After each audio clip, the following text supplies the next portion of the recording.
Hello guys, Hiki and Memorica des, and today we are playing another indie game.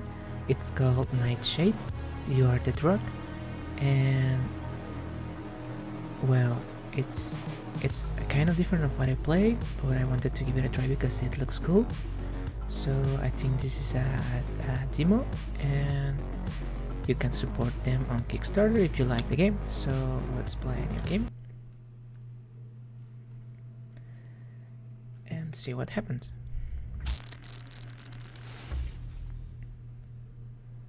So, why would a person take someone's life? I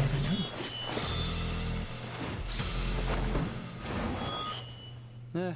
Who knows? Maybe people make a living off that sort of thing. Why? What's eating you?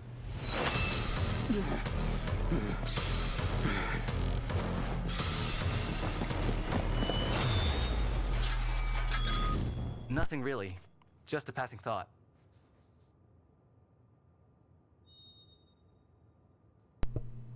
Speaking of, I'm hungry. Let's go get something. Maybe later tonight. I've got somewhere I've got to be.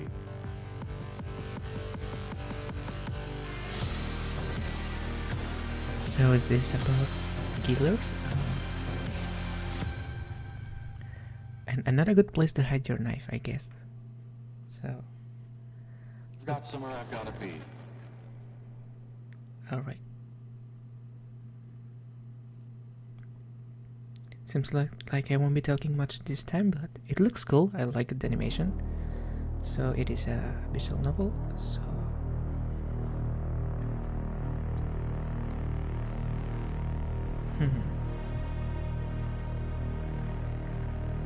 beep.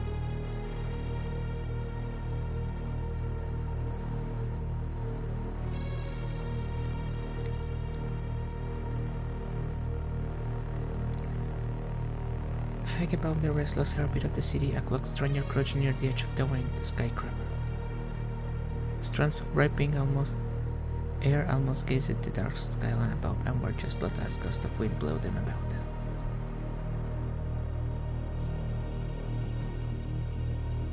His steel gaze steadied on the flow of traffic in the bustling commotion below. It was as if he were waiting, watching, searching for something, or someone. Something that there suddenly caught his eye. The masked stranger reached into his back pocket and pulled out a phone.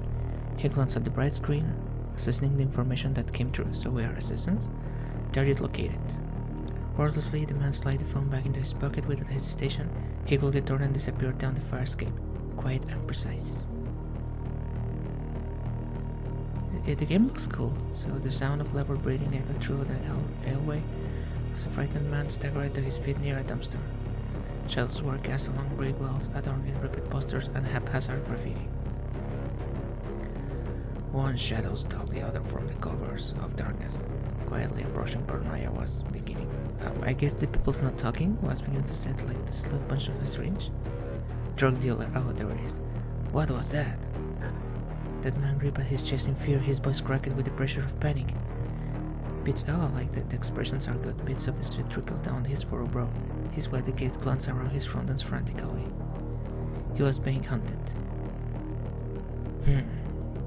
Drug dealer. No, wait. What? No! Well, I guess I don't need to voice that. Across the city. Hamburg. Here it says Hamburg. The light from the fluorescents overhead gave a gentle buzzing noise. Feeling the salesman, the cashier, and the young man on the counter who was obnoxiously taking a very long time to order his food. Something about the way the lazily swept floor and water-stained ceiling tiles were left carelessly unattended that suggested that this place was the place for big junk food. You know, I hate that. I hate when places are dirty. It was, without fail, Sasha's favorite burger joint in the entire city. It was how he died. It is this how he died, greasy burger in hand. Then he was happy to go. The cashier cleared her throat impatiently. Finally, after what seemed like forever, Sasha tapped his fingers on the countertop and began his order. Sasha.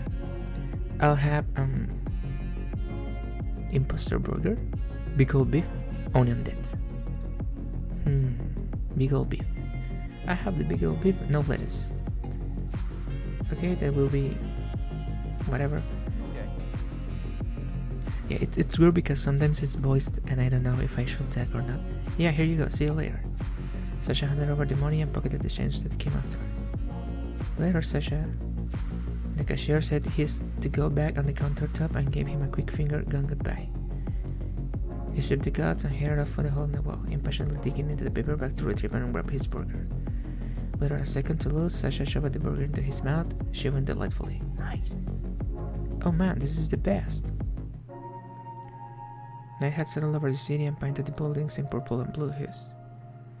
Oh, so they are not bot killers, or are they? Night had settled over the city and painted a string of streetlights led the path down the empty side street, guiding pedestrians home from their busy day.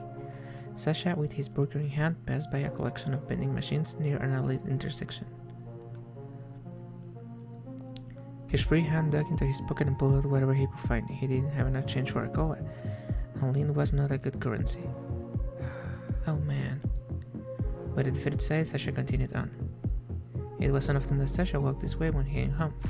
The familiarity of rundown infrastructures and the architectural melting pot that was the city, however, was always a welcoming sight. Sasha glanced over a small playground near the side street. He continued down, noticing the way the greenery had started to overgrow certain structures and how very neglected it all seemed. He grinned. Whoa, I haven't walked this way in forever. I used to come here all the time. Nostalgia nudged at him as he drew closer to the playground, tracking to the familiar sight curiously. I played at this park every day after school, not that there was really much to play with. What are you talking about? There's a slider and swings and... Okay, there's not much to play with. The playground looks exactly the same as it always has. Just a big empty dirt lot. Well, all the swings and one busted slide, and the monkey bars I fell off once. Sasha walked over to the empty swings and slowly sat down, unwrapping the rest of his burger for easier access. How come he's still eating the burger? He took another bite and looked around the desolate playscape. His other hand grabbed on the rusted chain. No, don't do that, you're eating. Honestly though, this park kind of sucks. I'm surprised this place wasn't bulldozed for apartments or something. Kids didn't really play here back then, and they still don't. I mean, look at this place.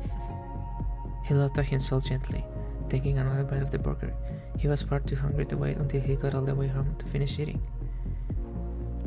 Yet he's eating kind of slowly. It's pretty much just a place for teens to smoke and skip class. I mean, even I did it. Back then, there weren't a lot of kids to hang with. I guess Mishka was there after a while. But he doesn't count.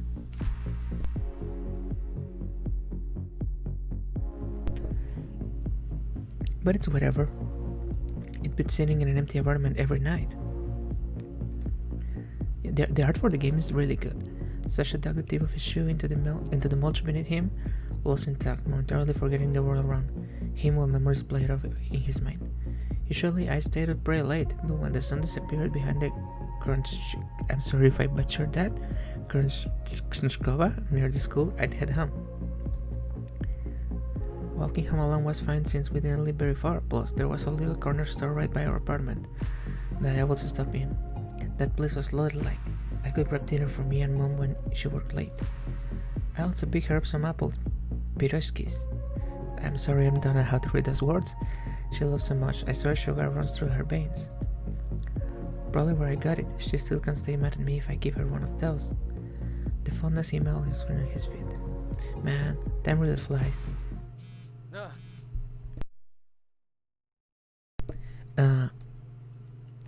Sasha startled by the sound of his phone buzzing away in his pocket. Reaching into his jacket and pulled off the device. Do I pull out the device? Unknown. Hey man, Alexei gave me this number and said if I want anything to meet you with you, is that good? My place or yours? Lol. What? Who is this? I only met up in public. When do you want it? Don't message me this late, I'm off the clock. Yeah, I'm busy. Don't message me. Wow, rude. Guess Alexei gave me the wrong number. Okay. What's this? Terran, and host tomorrow night at Jukebox, Tavern 40 right now. Okay, meet me at the bar at 10. So there's not much of a choice there. He shoved his phone back into his pocket, a feeling of irritation pushing his brows into a furrow. Just give me my number to anyone, that's fine. That'll not creepy at all. The early feeling of fondness was melting into agitation. Sasha crumpled the burger wrap into a small ball and tossed it into the recycle can. Alright. Getting really late now, I should probably get going. He glanced over his shoulder at the empty street behind him, a small chill pricking at the bar of his neck. Yeah, it was time to go.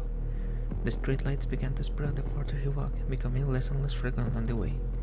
The darker the path became, the more Sasha found himself glancing over his shoulder. Oh no, something's going to happen.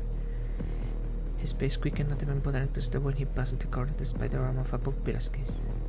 Neon signs flickered regularly in the windows of establishments that were closed for the evening. The occasional Samaritan became a few and far between. Sasha looked up and noticed he was approaching his apartment building, and he found urgency ballooning in his chest. Keys. Where are his keys? Where were his keys? Flies beat against the corridor rail behind him. Oh, this is creepy. Sasha stood in front of his apartment door, his hands fumbling for the keys. He knew he had to be somewhere. Okay, he sighed with relief when he felt them and quickly moved to shove the small key into the deadbolt. There was no unlocking sound. Sasha's heart fell into his stomach, so the door is open. Did I leave this unlocked? I could have sworn I locked it. His heart raced into his chest. Oh, I thought that was a blood. And as quiet and careful as he could, Sasha placed his hand on the middle of the door and pushed. It opened and Cranker looked at the space big enough for him to slide through. His eyes were wide in the darkness of the small studio apartment, trying to adjust the best they could. He reached over and quickly set the keys onto the TV stand next to him. Something had fallen over and it sounded like it came from nearby. He turned his head in the direction of the noise, now noticing the light that illuminated the small bathroom. This one. Persona! A spike of panic sent a burning, rigid sensation along his arm's grand grip and his chest tightly. Weapon. He needed a weapon. As cool as Sasha raced into the drawer near the TV stand and got a knife. Why do you have a knife in it? Okay. It was almost impossible to calm the heartbeat he could practically feel it in his throat. He took a few steps forward, holding the knife close. He was closing the bathroom door, heart pounding. So it must be my friend, right? Every hair on the back of his neck stood at the end of his knuckles, almost white, with how tightly he held his weapon. The other hand lifted and pressed against the middle of the bathroom door. He tried to steal his breathing with one slow, shaky exhale. Suddenly, he shoved the door of the bathroom with all his might, and with the other hand lunged forward.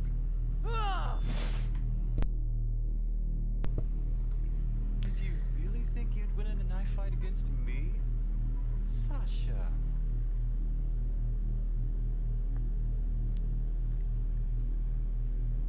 So that was it, I guess. So that was Nightshade demo. So what can I say? It's a really interesting demo. It ends just in the right moment, of course. So if you guys like the game, you can support them on Kickstarter or watch their official Twitter. And honestly, it's a good game. Well, so far it's a good game. And that's all for the video, and thanks for watching. See you guys next time.